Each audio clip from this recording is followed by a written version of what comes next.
Kalau mau diskusi, kalian harap tetap open kamera. Yang hadir hari ini ada 20 orang, jadi mohon dicatat ya. Permisalan nanti kalau bagi rapor misalnya kalian tetap ngerjain tugas, tapi kok nilainya berbeda ya gitu, gak sesuai dengan hasil tugas, itu bisa terjadi kalau absennya sudah lebih dari 4 kali. Jadi ada hitungan nilai untuk yang rajin masuk, berbeda dengan yang sering absen. Di sini kita hadir 20 orang, absensinya sudah otomatis, jadi Miss nggak usah tanya lagi siapa yang nggak nampak hadir di sini, karena sini otomatis tercatat nama kalian kalau kalian join. Oke, sudah ada nampak ya yang Miss share. Kita mulai materinya, lanjutan dari materi minggu lalu.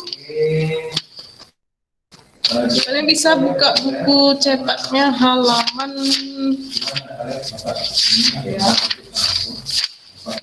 Teori kedaulatan halaman 57 ya, halaman 57. Selama kita diskusi, mungkin terkadang Miss akan bertanya sama kalian, dan dari situ Miss ambil penilaian keaktifan kalian gitu. Jadi bisa jadi plus point tambahan untuk nilai kita nanti. Bentar lagi kan udah pembagian raport ya, jadi Miss harap kalian juga lebih aktif lagi. Semakin aktif kalian, semakin banyak keaktifan menjawab atau membahas materi ini. Ketika kalian berbicara, Miss ambil poin praktik di sana. Jadi saya checklist plus poin di sini untuk yang aktif ya. Oke. Hari ini kita akan belajar mengenai teori kedaulatan. Ada 5 teori kedaulatan yang akan kita bahas sampai jam 12 ya. Oke, ini dia. Ada muncul gambar nggak? 12B, 12B, 9B bisa lihat gambar? Bisa ya. Oke, di sini ada yang namanya, saya tanya satu orang ya. Rochelle, apa kira-kira yang unik dari gambar KTP ini? Yang kamu lihat kata-katanya atau apa? Satu hal yang unik dari KTP ini. Miss mau tanya Rochelle. Ada Rochelle? Ya, Miss. Ya, apa yang unik dari KTP ini, Rochelle? Namanya. Siapa namanya? Tuhan. Oke, bagus. Ada analisa yang lain? Sepakat semua? 9B? Setuju nggak? Ini namanya unik. 9B. Setuju. Iya. Iya, setuju ya. Karena ini benar adanya. Ini nggak bohong loh. Ini benar. Dia orang Banyuwangi di Jawa ya. Lahir tahun 1973. Diberi nama sama orang tuanya namanya Tuhan. Bayangkan. Mau gimana ya kan, tetap dicetak KTP-nya. Apa ya? Lihat ya. Kecamatannya. Kecamatan apa itu? Kecamatan Licin. Cukup unik ya. Nah, apa hubungannya kedaulatan dengan KTP ini? Ada yang bisa jawab? Yang dari cowok dulu, ada? Coba. Dari KTP ini, apa hubungannya dengan kedaulatan? Kalau kalian baca buku cetak halaman 57 pasti tahu. Dari yang cowok, coba dijawab. Apa hubungannya KTP ini dengan kedaulatan yang akan kita bahas? Coba. Si Frederick, ada Frederick? Nah, apa hubungannya dengan kedaulatan ya KTP ini? 1, 2, 3. Dan nggak tahu? siapa yang belum masuk kelas ini? Bentar, Miss. Ayo, apa hubungannya KTP ini dengan kedaulatan? Vivian? Coba.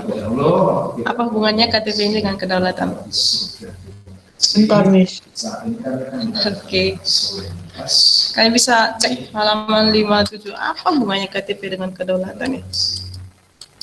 Teori kedaulatan Tuhan. Iya, oke. Kalista yang dapat ya. Benar sekali. Kalista bagus ya. Plus poin untuk Kalista saya catat di sini. Thank you Kalista, jawabannya betul dan tepat. Nah, itu dia. Jadi kita akan membahas salah satunya nanti adalah teori kedaulatan Tuhan. Jadi jangan fokus sama foto KTP-nya ya. dia melotot. Tapi kita mengingat ternyata salah satu teori kedaulatan itu adalah kedaulatan Tuhan. Oke, lanjut. Yang kedua, gambar kedua ada nampak 9B? Sebenarnya pertanyaan diskusi. Ada ya? Ada yang tahu ini siapa? Ada yang tahu ini siapa? Nah, di situ Ada yang kenal gak ya? ini namanya Nggak tahu. Oke, Nisa nggak tahu. Yang dari cowok-cowok nggak tahu juga. awal dari membela hati. Oke, Miss kasih tahu sama kalian ya. Ini adalah vokalis band dari yang namanya Raja Band. Ya, tentunya pasti bisa dijawab. Ya. Kalian mungkin bisa searching di Google. Apa sih Raja Band ini? Ini adalah salah satu band yang terkenal di Indonesia di tahun 2000-an ya. Nggak tahu Miss kalian udah lahir atau belum sih tahun 2000-an. Tapi namanya bandnya adalah Raja Band. 59. Raja Band. Jadi berhubungan juga dengan materi kita. Tadi salah satu teori kedaulatan itu adalah kedaulatan Tuhan. Yang kedua ada juga namanya teori kedaulatan raja. Kita bahas satu persatu. Teori kedaulatan negara. Jadi ada 5 teori kedaulatan negara. Teori kedaulatan yang dikenal saat ini adalah satu teori kedaulatan Tuhan, seperti yang disebutkan tadi di gambar yang pertama. Teori kedaulatan ini secara singkat artinya dia melahirkan sifat teosentris, atau artinya sama dengan teokrasi. Ada yang tahu arti Teo? Atau ada nama temannya si Teo? Apakah terlibat Ada yang tahu arti Teo nggak? demi membela harga diri? 9B. Ada yang tahu? Jesselyn tahu arti Teo? Enggak, Ya. Miss. Oke, Teo itu artinya adalah Tuhan sebenarnya, tapi itu bahasa, Enggak, Bapak yang pernah. bukan bahasa ilmiah, apa namanya? Bahasa, sorry saya lupa itu bahasa apa, tapi arti dari kata Teo ini adalah Tuhan. Makanya ada juga kata-kata teologi. Teologi itu ilmu yang mempelajari tentang Tuhan. Jadi teori yang pertama adalah teori kedaulatan Tuhan, yang kedua teori kedaulatan raja, melahirkan sifat monarkis kerajaannya, yang ketiga kedaulatan rakyat, yang keempat teori kedaulatan negara, yang kelima teori kedaulatan hukum, melahirkan sifat nomokratis. Sebelum kita membahas mengenai teori kedaulatan Tuhan, kalau minggu lalu jawab 9B. Teori kedaulatan itu apa artinya sih sebenarnya? Biar nggak susah-susah diingat. Minggu lalu yang Miss bilang apa? Ada satu kata persamaan dari kedaulatan yang materi minggu lalu. Iya, oke, Jesselyn, thank you. Kamu dapat plus point hari ini ya. Bentar, saya cek dulu. Jesselyn plus point. Ya, berarti Jesselyn masih ingat materi kita minggu lalu. Teori kedaulatan negara. Kedaulatan arti atau persamaannya adalah kekuasaan. Jadi kalau dikatakan teori kedaulatan, berarti kekuasaannya ada di tangan Tuhan. Ini yang pertama yang mau kita bahas. Teori kedaulatan Tuhan. Kekuasaan negara, nah, yang di KTP ini ya, dibagi dua dia. Ada yang pertama ini kekuasaan negara. Yang kedua kekuasaan gereja. Kalau teori kedaulatan Tuhan, ada posisi kekuasaan gereja, ya. Ini terjadi di negara apa ini? Ada yang tahu teori kedaulatan Tuhan? Negara apa yang punya? Coba dicek bukunya. Ini pelaksanaannya terjadi di salah satu negara Mesir kuno ya. Kalian bisa cek bukunya halaman 57, Mesir kuno dan Kaisar Tiongkok. Teori kedaulatan Tuhan. Ada kekuasaan gereja, ada kekuasaan negara. Emangnya kekuasaan negara ini apa ya? Ada yang tahu? Kekuasaan negara maksudnya apa? Bisa menjelaskan nggak? Demi menunjukkan Kalista bisa? Oh, Jesselyn ya? Mampu untuk menguasai negara Cuma tindakan jika itu diperhadapkan dengan Ya. situasi seperti itu. Mampu untuk menguasai negara, betul. Bagus sekali jawabannya Jesselit. Di sini Miss tambahin ya, kalau dikatakan kekuasaan negara, kan ini ada di posisi kiri ini, arti singkatnya adalah kekuasaan dari pemerintah. Jadi negara di sini kalau kalian cari di kamus itu banyak sekali pengertian negara. Teori kedaulatan Tuhan di sini yang dimaksud dengan kekuasaan negara adalah kekuasaan dari pemerintah. Pemerintah itu siapa? Bisa saja dia presiden, bisa saja dia menteri, tapi di sini digolongkan dia pemerintah. Kekuasaan negara artinya ada kekuasaan pemerintah. Jadi pemerintah ini punya kuasa besar dalam satu negara. Kemudian ada lagi posisi kedua, kekuasaan gereja. Dalam teori kedaulatan Tuhan, gereja punya satu posisi juga di dalam pemerintahan. Jadi bukan cuma negara aja yang berkuasa. Itu yang dimaksud dengan teori kedaulatan Tuhan. Kemudian kalau kekuasaan negara pada saat itu dipegang oleh raja. Kekuasaan gereja dipegang oleh paus. Lihat keterangannya di bawah. Tuhan sebagai kausa prima atas negara itu kausa prima. Kausa prima artinya adalah kekuasaan utama. Artinya bahwa negara muncul karena kehendak Tuhan. Jadi kedaulatan Tuhan artinya negara itu muncul karena kehendak Tuhan, bukan karena pemerintah, bukan karena presiden atau pejabat lainnya. Dan teori kedaulatan Tuhan ini muncul, berkembang di zaman abad pertengahan ke-5 ya. Sebenarnya setiap negara kalau udah di zaman modern ini tidak ada lagi yang melaksanakan teori kedaulatan Tuhan secara murni. Karena apa? Di dalam satu negara itu bukan hanya teori kedaulatan Tuhan lagi yang dipakai, ada kedaulatan hukum, ada kedaulatan rakyat yang akan kita bahas selanjutnya. Sampai di sini mengenai teori kedaulatan Tuhan bisa dipahami 9B? Ada pertanyaan? Paham? Tidak. Oke, udah paham ya. Kita lanjut ke bawah. Oke, ini adalah pendapat seorang ahli yang namanya Mohtar Effendi. Mohtar Effendi menganggap bahwa kedaulatan Tuhan muncul karena adanya kepercayaan orang beragama bahwa Tuhanlah yang menjadi Maha Pencipta alam semesta dengan segenap isinya, sehingga Tuhanlah yang mempunyai kekuasaan tertinggi di seluruh alam semesta. Contoh negara pelaksananya adalah Mesir kuno dan Tiongkok. Lanjut. Nah, kalau demikian, bisa dikerjakan sendiri. Ya, ini adalah tokoh yang menggagas teori kedaulatan Tuhan. Menurut Agustinus ini, agama itu posisinya di atas. Kristen atau gereja, agama itu posisinya di atas. Jadi bukan negara atau raja. Agama dulu yang punya pengaruh besar, baru di bawahnya negara. Kemudian ada di sini tulisannya negara mentaati seluruh perintah yang diberikan oleh negara Tuhan. Jadi maksudnya di sini negara Tuhan ini adalah aturan-aturan yang ada di dalam kitab gereja itu dijadikan yang utama. Baru peraturan yang dikasih sama raja atau penguasa negara tersebut. Jadi posisi agama berada di atas. Itu kalau teori kedaulatan Tuhan. Agama dulu baru negara.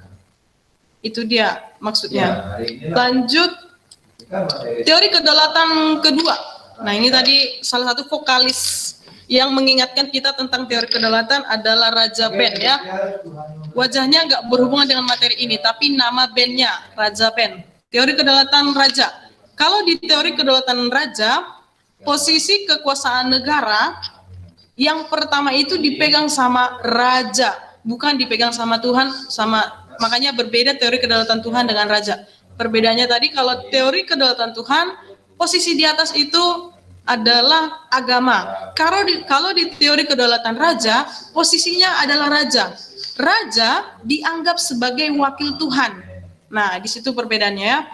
Raja dianggap sebagai wakil Tuhan dan raja melaksanakan kedaulatan di dunia. Artinya tidak ada yang paling tinggi di luar dari raja. Karena raja sudah dianggap sebagai wakil Tuhan. Marsilius, seorang tokoh mengatakan bahwa raja memiliki kedaulatan untuk melakukan apapun. Bayangkan ya, di sini letak istimewanya teori kedaulatan raja. Seorang raja bisa melakukan apapun karena perbuatannya sudah menjadi kehendak Tuhan. Jadi hukum, misalnya ada hukum, ada raja, posisi yang paling tinggi itu di sini adalah raja, bukan hukumnya. Apapun yang dilaksanakan raja dianggap benar. Jadi punya kekuasaan yang sangat absolut ya. Contoh negara pelaksananya adalah negara Prancis. Sampai di sini mengenai teori kedaulatan raja paham? 9B? Oke, sip. Jika ada pertanyaan kalian boleh berbicara ya. Soalnya kalau cuman angkat tangan mungkin kadang nggak nampak sama Miss. Kalian boleh bicara kalau ada pertanyaannya. Oke, kita lanjut. Kedaulatan raja. Menurut Martin Luther, bahwa kaum Kristen boleh membela diri terhadap pemerintah yang sewenang-wenang. Jika kaisar melanggar undang-undang rakyat, tidak usah mematuhinya. Kemudian di sini kedaulatan raja posisinya adalah absolut, mutlak ya. Jadi ketika ada negara yang melaksanakan kedaulatan raja, raja berhak melakukan apapun, tapi akan menghasilkan sifat yang cenderung kejam, diktator, sewenang-wenang, suka-suka ya. Dan ada tertulis ini bahwa Louis keempat berkata bahwa negara adalah saya. Bayangkan di situ ya. Posisi kedaulatan raja di sini agak cenderung ke negatif karena memang raja ini tidak dipilih oleh rakyat. Biasanya untuk negara-negara yang menganut teori kedaulatan raja, raja ini dipilih secara turun-temurun. Kalau ayahnya sudah raja, maka anak laki-lakinya bisa menjadi raja. Atau saudara laki-lakinya bisa juga jadi raja. Yang ketiga, teori kedaulatan negara. Kalian bisa juga buka buku cetaknya di halaman 59. Teori kedaulatan negara. Oke, yang pertama, posisinya adalah negara. Kalau tadi ingat ya, teori kedaulatan Tuhan, posisi yang pertama itu Tuhan. Kalau teori kedaulatan raja, posisi pertama itu raja. Kalau di teori kedaulatan negara, posisi pertama adalah negara. Siapa negara yang dimaksud di sini adalah pemerintah yang menjabat pada saat itu. Jadi di teori kedaulatan negara, posisi pertama adalah pemerintah. Pemerintah punya kehendak atau hak untuk memaksa rakyat. Itu kondisi di teori kedaulatan negara. Di mana negara atau pemerintah punya kehendak, punya hak untuk memaksa rakyatnya. Contoh negara pelaksananya adalah Rusia. Muhtar Affandi mengatakan bahwa negara adalah badan hukum yang mempunyai hak dan kewajiban yang sama seperti subjek hukum perorangan. Oke, ada pertanyaan sampai di sini, guys? Tidak ada? Tidak ada ya. Kalau ada pertanyaan kalian boleh ajukan juga sama Miss. Yang keempat, teori kedaulatan hukum.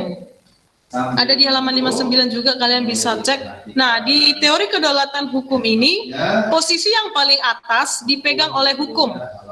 Jadi hukum tidak bisa diatur oleh negara atau pemerintah. Ingat di sini maksudnya negara itu adalah pemerintah ya. Jadi hukum berada di atas. Negara tidak boleh bertentangan dengan hukum. Negara penguasa ada di sini, baik itu negara atau pemerintah, baik itu penguasa, baik itu rakyat, tidak boleh melanggar hukum. Jadi sangat berbeda tadi dengan teori kedaulatan raja ya, sama teori kedaulatan negara. Kalau tadi raja itu adalah penguasa, jadi apapun yang dia lakukan dianggap benar. Kalau teori kedaulatan hukum, semuanya harus patuh kepada hukum, meskipun dia raja, meskipun dia penguasa, meskipun dia adalah rakyat biasa, orang miskin, orang kaya, semuanya patuh terhadap hukum. Hukum berfungsi sebagai rule of the game, jadi sebagai aturan dalam penyelenggaraan kekuasaan negara. Siapapun pemimpinnya harus taat kepada hukum. Di sini ada perbedaan dari teori kedaulatan hukum sama teori kedaulatan Tuhan ya. Hugo Craig mengatakan bahwa yang memiliki kekuasaan tertinggi dalam negara adalah hukum. Jadi bukan negara. Makanya teori kedaulatan hukum sama teori kedaulatan negara itu bertolak belakang. Mereka nggak bisa berdampingan. Kalau ada satu negara yang memegang kedaulatan hukum, mereka nggak bisa melaksanakan kedaulatan negara karena sangat bertentangan. Jadi kalau hukumnya terlanggar, apakah suara Bapak diterima? Itu pertanyaan dari Jesselyn ya? Jelas ya. Oke. Kalau misalnya di sini ya, kita kembali ke teori kedaulatan hukum. Kalau negaranya, misalnya di sini posisinya presiden ya, kita buat contohnya presiden. Presiden melanggar hukum, contoh korupsi ya, Jesselyn ya. Meskipun dia posisinya itu adalah penguasa, dia itu adalah pemerintah, presiden melanggar hukum, maka dia tetap diberikan hukum, bisa dipenjara, bisa, karena teori kedaulatan hukum ini tidak memandang orang itu karena dia penguasa tidak usah dihukum, tidak. Itulah dampak positif dari teori kedaulatan hukum ini. Apapun yang tertulis di hukum harus terlaksana. Contohnya di dalam hukumnya tertulis siapapun yang melanggar aturan akan dikenakan hukuman denda atau hukuman penjara. Kalau presiden misalnya mengendarai kendaraan bermotor nggak pakai helm ya, dia tetap dihukum. Karena aturan semuanya yang paling utama adalah hukum, bukan sama negara. Beda halnya dengan yang di teori kedaulatan raja. Ya, kalau teori kedaulatan raja sudah dianggap bahwa apapun yang dikatakan oleh raja itu benar, tidak bisa disalahkan karena posisinya sangat kuat. Kalau kalian pernah dengar berita di Myanmar ya, suku Rohingya. Pernah ada yang tahu tentang suku Rohingya? 9B pernah dengar suku Rohingya nggak? Enggak ya, oke. Ini cerita sedikit ya, oke. Ini cerita sedikit ya. Ini mengenai kedaulatan raja. Di Myanmar itu masih kerajaan ya. Sampai sekarang masih kerajaan. Tapi ada pernah terjadi kasus di sana pembantaian oleh pemerintah terhadap suku Rohingya. Ada sana di Myanmar ini, satu wilayah ini memang, misalnya kalau di Indonesia kan ada Sumatera, Jawa, Kalimantan. Bayangkan saja, ini ada satu wilayah di Rohingya, ada memang penduduknya yang sangat minim pengetahuannya tentang ekonomi, tentang pendidikan segala macam.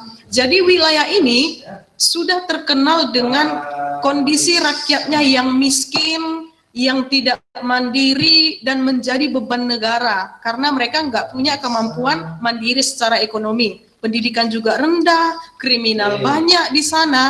Jadi pemerintah dari Myanmar menganggap bahwa mereka ini adalah beban. Pemerintah Rohingya menurunkan TNI ke sana, tentara Myanmar ke wilayah Rohingya ini untuk melaksanakan pemusnahan. Ini usaha mereka ya.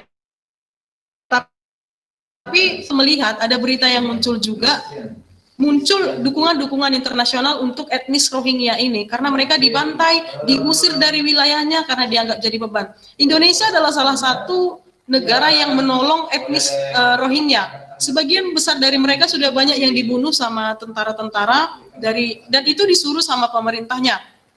Pada saat itu kita bisa lihat bagaimana kekuasaan dari raja itu sebenarnya kan sudah melanggar hak kita untuk hidup. Harusnya pemerintahnya dihukum dong, presidennya dihukum dong. Tapi karena negara itu menganut teori kedaulatan raja, tidak ada sampai sekarang rajanya masih tetap berdiri di sana jadi pemerintah, tidak ada yang bisa menghukum. Karena kan dunia internasional hanya bisa memberikan saran. Negara kan mereka yang menguasai gitu. Itulah perbedaannya. Kalau di teori kedaulatan raja ini, apapun yang dilakukan raja dianggap benar. Meskipun secara internasional banyak yang menggugat negara Myanmar tadi. Sehubungan dengan yang ditanyakan sama Jesselyn tadi, kalau negaranya menganut teori kedaulatan hukum, Jesselyn, jadi penguasanya kalaupun bersalah, sekecil apapun, misalnya presidennya tidak menggunakan helm pada saat berkendaraan, bisa dihukum karena konsep dari teori kedaulatan hukum tidak melihat apakah dia pengusaha, penguasa, atau rakyat, atau siapapun, dia tetap patuh sama hukum. Kalau ketahuan melanggar, wajib dihukum, tidak memandang profesinya apa. Itu dia perbedaannya. Paham, Jesselyn? Jadi kalau mereka ada banyak duit untuk apa? Keluar dari penjara. Gimana, Jesselyn? Jadi kalau mereka menggunakan uang untuk siap. Oke, nanti. Disuap gitu ya? Molina sama Kuku ya. Oke, kasus suap. Kalau kasus suap itu udah di luar dari hukum ya. Kita nggak bisa juga memang mengatakan bahwa negara yang punya kedaulatan hukum ini sudah dilaksanakan 100% ya. Sebagai contoh juga sebenarnya Indonesia juga cenderung ke sana. Tapi kalau Indonesia itu bukan kedaulatan hukum. Nanti kita bahas sih. Tapi kalau pertanyaannya Jesselyn, kalau misalnya penguasanya punya banyak uang gitu, pada dasarnya teori kedaulatan hukum ini tidak memandang uang. Jadi apapun yang ada di undang-undang sebenarnya harus dilaksanakan. Jadi tidak ada option sebenarnya Jesselyn. Ada option nggak? Dia kalau bisa membayar, dia nggak usah dipenjara. Tidak ada option seperti itu di teori kedaulatan hukum. Semua kalau dia memang sudah diketuk palu bersalah, wajib harus mematuhi aturan. Kalau memang hukumannya misalnya 1 bulan penjara, dia harus di 1 bulan penjara. Kalau memang hukumannya adalah denda, dia wajib membayarkan denda. Seperti itu sih, Jesselyn. Gitu. Oke. Jadi bukan berhubungan dengan uang yang dia terima ya. Oke, lanjut. Yang keempat ini sudah. Hukum yang berdaulat menurut si Hugo Craveni adalah hukum yang bersumber dari kesadaran hukum dan keadilan. Kalau menurut von Savini menyatakan bahwa hukum yang timbul bersamaan kesadaran hukum masyarakat. Hukum tidak tumbuh dari kehendak negara atau kemauan negara itu sendiri. Jadi konsep dari kedaulatan hukum itu sumber dari kesadaran hukum dan keadilan. Jadi tujuan dari kedaulatan hukum adalah terciptanya keadilan. Itu maksudnya di sini. Terciptanya keadilan antara presiden, antara rakyatnya, antara DPR segala macam. Semuanya dikasih hukum yang sama. Jadi tidak ada perbedaan hukum untuk presiden. Kalau dia misalnya melakukan pelanggaran, setengah aja dikasih hukumannya, tidak ada. Konsep dari kedaulatan hukum adalah terciptanya keadilan bagi setiap orang. Yang terakhir adalah teori kedaulatan rakyat. Jadi posisi rakyat ada di atas, bukan hukum yang ada di atas.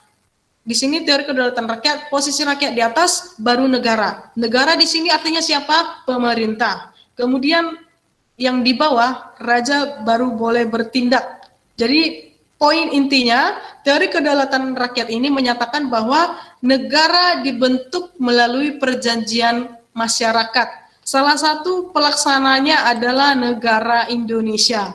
Teori kedaulatan rakyat. Jadi apapun yang dilaksanakan sama presiden, dilaksanakan sama DPR, dilaksanakan sama menteri, tidak boleh bertentangan dengan keinginan rakyat, dengan kebutuhan rakyat. Itu perbedaannya. Kalian masih ingat Presiden Soeharto? 9B? Ya. Kira-kira apa yang menyebabkan Presiden Soeharto tidak jadi presiden lagi? Ada yang tahu nggak? Ayo, saya kasih plus poin kalau ada yang tahu. Peristiwa apa yang menyebabkan, kalian boleh searching juga kalau mau lihat apanya ya. Apa yang menyebabkan Presiden Soeharto tidak jadi presiden lagi? Yang pasti sama rakyat, iya. mahasiswa. Oke, Raffi, plus poin untuk Raffi ya. Itu sudah dapat 2 plus poin ini. Thank you Raffi, jawaban yang sangat bagus. Kenapa Presiden Soeharto tidak jadi presiden lagi? Jawaban yang sangat tepat. Karena dijatuhkan oleh mahasiswa dan juga rakyat Indonesia yang pada saat itu mereka demo ke gedung DPR untuk menjatuhkan pemerintahan Soeharto karena dianggap tidak dapat menyelesaikan krisis ekonomi yang terjadi. Kemudian banyaknya terjadi kasus korupsi di masa pemerintahannya. Ini adalah salah satu bukti dari kekuatan kedaulatan rakyat. Salah satu pelaksananya Indonesia ya. Bisa bayangkan presiden yang sudah punya kekuasaan tinggi di dalam satu negara bisa jatuh kalau negaranya menganut kedaulatan rakyat. Jadi rakyat punya kuasa yang sangat besar. Salah satu contoh tadi yang Miss bilang adalah Presiden Soeharto bisa jatuh hanya karena rakyat. Jadi bukan karena misalnya ada pengaruh dari DPR atau pengaruh dari penguasa lainnya. Rakyat sendiri bisa menjatuhkan penguasanya, bisa menjatuhkan pemerintahannya kalau tidak sesuai tugasnya. Salah satunya gimana cara mengukur tugasnya tidak sesuai? Salah satunya adalah krisis ekonomi yang berkepanjangan misalnya, itu kan tugas dari pemimpin negara. Kemudian yang kedua adalah terjadinya tindak korupsi sehingga pembangunan tidak merata di berbagai wilayah, pendidikan tidak berjalan sistemnya, kira-kira begitu. Sampai di sini ada yang ingin ditanya mengenai teori kedaulatan rakyat? Tidak, Miss. Tidak ada, cukup paham? Paham kalian? Paham ya? Paham. Oke, berarti nanti kalau ujian udah bisa lah nilainya 101 ya. 9B. Bisa lah ya. Nilainya 101.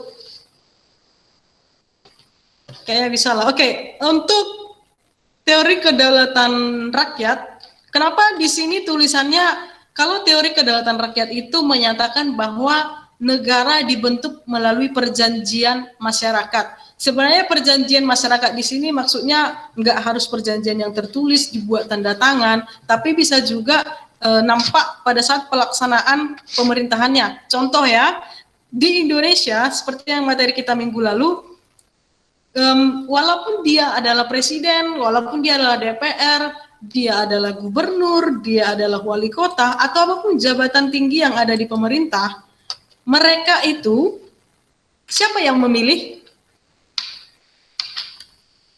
Ya, siapa yang memilih presiden? Rakyat. Rakyat. Rakyat.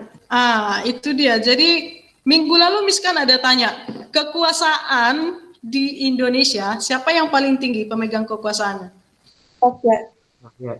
Itu dia. Tapi minggu lalu sebelum kita pelajari ada yang bilang presiden, ada yang bilang DPR, ada yang bilang apa lagi kemarin itu undang-undang segala macam. Tapi di sini thank you 9B, berarti kalian udah paham yang paling tinggi kekuasaan atau kedaulatan di Indonesia itu adalah rakyat.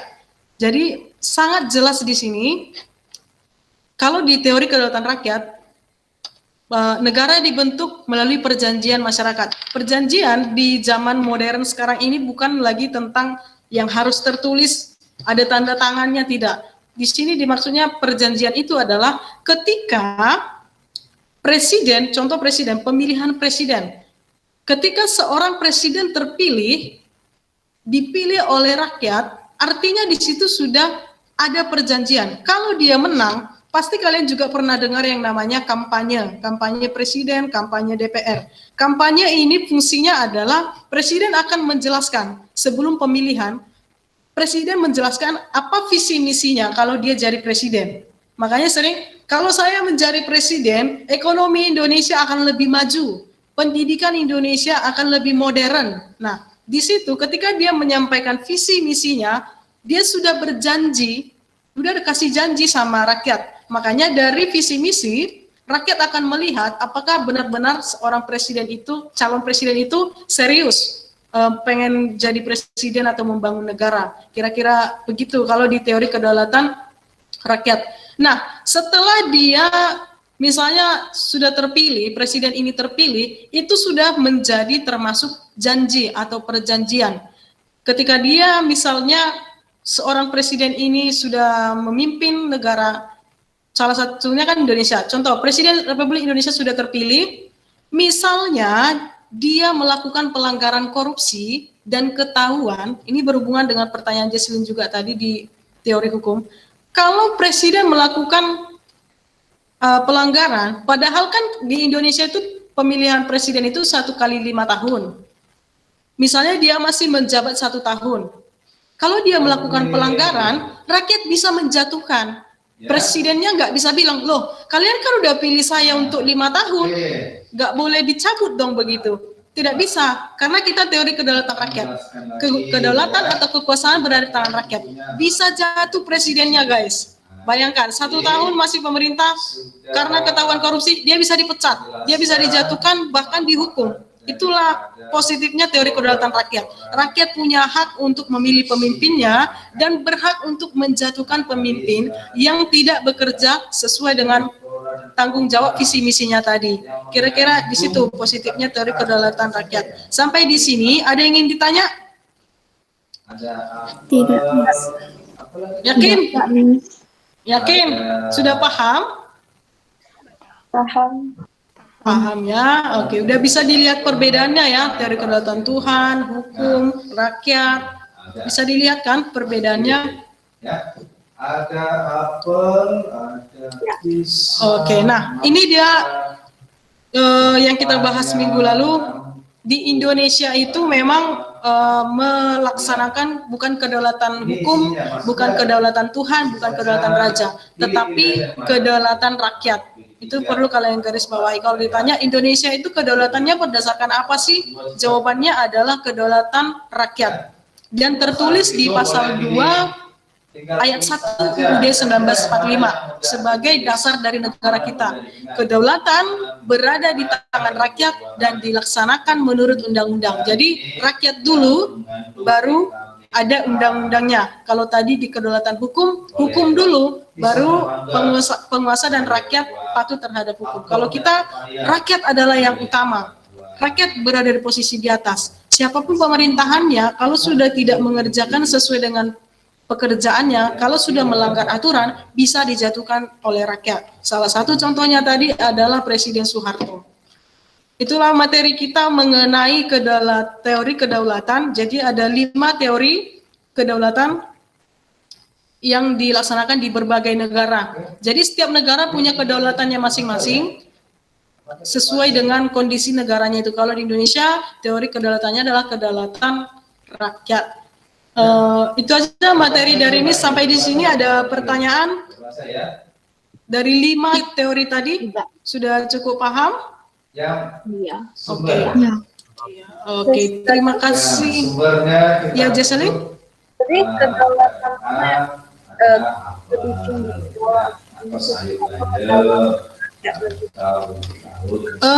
Miss kurang bisa mendengar dengan jelas. Boleh di chat, coba chat. Ketik di chat ya. Tulisan masing-masing, kalau tulisan besar-besar cukup biasa aja ya. Nah, dan manfaatnya ya tadi juga sudah diterangkan di situ. Oh, kalau di kedaulatan rakyat, posisi yang paling tinggi adalah rakyat, bukan hukum. Kalian pernah dengar Omnibus Law yang baru-baru ini ada demo besar-besaran beberapa bulan yang lalu? Pernah dengar Omnibus Law, guys? Omnibus Law ini adalah salah satu contoh dari pelaksanaan kedaulatan rakyat. Di Indonesia, DPR membuat undang-undang tentang Omnibus Law. Ini sudah bersama, undang-undang itu kan sama dengan hukum. Jadi DPR sebagai penguasa membuat undang-undang atau hukum untuk dilaksanakan oleh semua orang. Namanya adalah Omnibus Law. Omnibus Law ini salah satu undang-undang yang dibuat untuk perusahaan, untuk karyawan, segala macam. Nah, ada demo besar-besaran yang terjadi beberapa bulan lalu karena sudah disahkan Omnibus Law ini. Rakyat ada beberapa yang menganggap bahwa Omnibus Law ini merugikan kepentingan rakyat. Nah, di situ dasarnya. Kenapa mereka demo besar-besaran sampai gedung yang di Jakarta juga penuh, semua jalan-jalan semuanya demo karena Omnibus Law ini. Di sini posisinya jelas, Jesselyn, rakyat itu kekuasaannya sangat besar. Jadi kalaupun ada pemerintah membuat undang-undang jika dirasa tidak berkenan kepada rakyat, tidak berdampak positif kepada rakyat, rakyat berhak untuk demo. Itu kedaulatan rakyat ya. Rakyat berhak untuk demo, menolak undang-undang atau menolak hukum jika dianggap tidak adil. Dari sini hasil kesimpulannya dari lahirnya Undang-Undang Omnibus Law kemarin juga ditegaskan oleh Bapak Jokowi sebagai Presiden, undang-undang ini tetap disahkan, tetapi dengan jalan direvisi atau diperbaiki. Jadi hal-hal yang didemokan sama rakyat kemarin yang dianggap itu negatif, merugikan rakyat, akan diperbaiki kembali supaya menjadi undang-undang yang tidak merugikan, tetapi menguntungkan bagi rakyat. Itu perbedaannya, Jasmine. Jadi kedaulatan rakyat atau hukum rakyat atau hukum yang paling tinggi, kalau di kedaulatan rakyat tetap rakyat yang paling tinggi. Kalau hukumnya tidak benar atau merugikan rakyat, rakyat masih punya kesempatan untuk menuntut supaya hukum itu dihapus. Jadi posisinya di atas, Jesselyn. Paham, Jesselyn? Paham. Oke, ada pertanyaan lain, guys? Angeli? Oke ya. Nah, tidak ada. Oke, kalau tidak ada berarti Miss anggap kalian sudah cukup paham mengenai materi kita kali ini. Itu aja dulu untuk hari ini ya. Tidak perlu ada assignment, Miss kira kita assignmentnya minggu depan aja ya. Cocok nggak? Setuju nggak 9B? Iya. Atau enggak lah Miss pengen kali, atau ujian aja lah Miss, 2 menit lagi ujian aja langsung. Tapi Nanti kita baca ulang lagi ya. Ya. Minggu ini minggu menyelesaikan Ya, Jesselyn nggak bisa dengar. Oke, can tidak. Nomor 1, sumber makanan. Coba chat ya. Soalnya ini ada sinyalnya kurang jelas. Ricardo sudah selesai. Coba nomor 1 dan nomor 1 dulu, nomor 1 karena supaya tahu temannya mana nomor 1, mana nomor 2. Ya.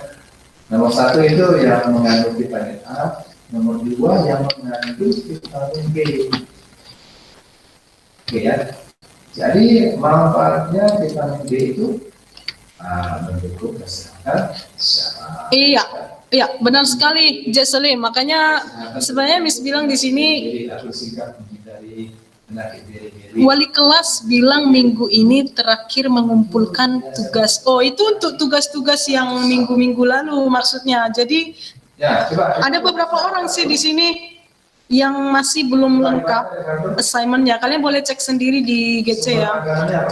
Ada beberapa orang yang masih belum. Jadi minggu ini due date untuk pengumpulan tugas. Ya. Makanya di sini Miss buat kita belajarnya cukup singkat, tidak terlalu ini. Penting poinnya dapat paham apa itu kedaulatan yang 5 tadi, dan kalian tahu Indonesia itu posisinya di kedaulatan bagian mana. Ya, bagus. Kesehatan mata dan. Oke, Miss sangat berterima kasih sekali untuk kalian karena dari materi ini Miss bisa lihat kalian masih ingat minggu lalu dan kita bisa nyambung materi kali ini. Terima kasih untuk kalian yang sangat aktif. Ketika Miss tanya kalian bisa jawab, artinya kalian sudah punya konsep mengenai kedaulatan ini. Ada lagi yang ditanya, guys? Boleh dipilih, bebas. Nggak ada lagi ya? Oke, terima kasih untuk pertemuan hari ini. Kalian luar biasa. Ya, semoga bisa ambil hal positif dari pelajaran kita mengenai kedaulatan hari ini.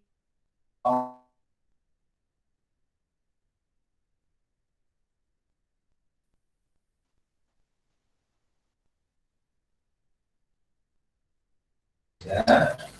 Nah, ini dia flora dan fauna ya.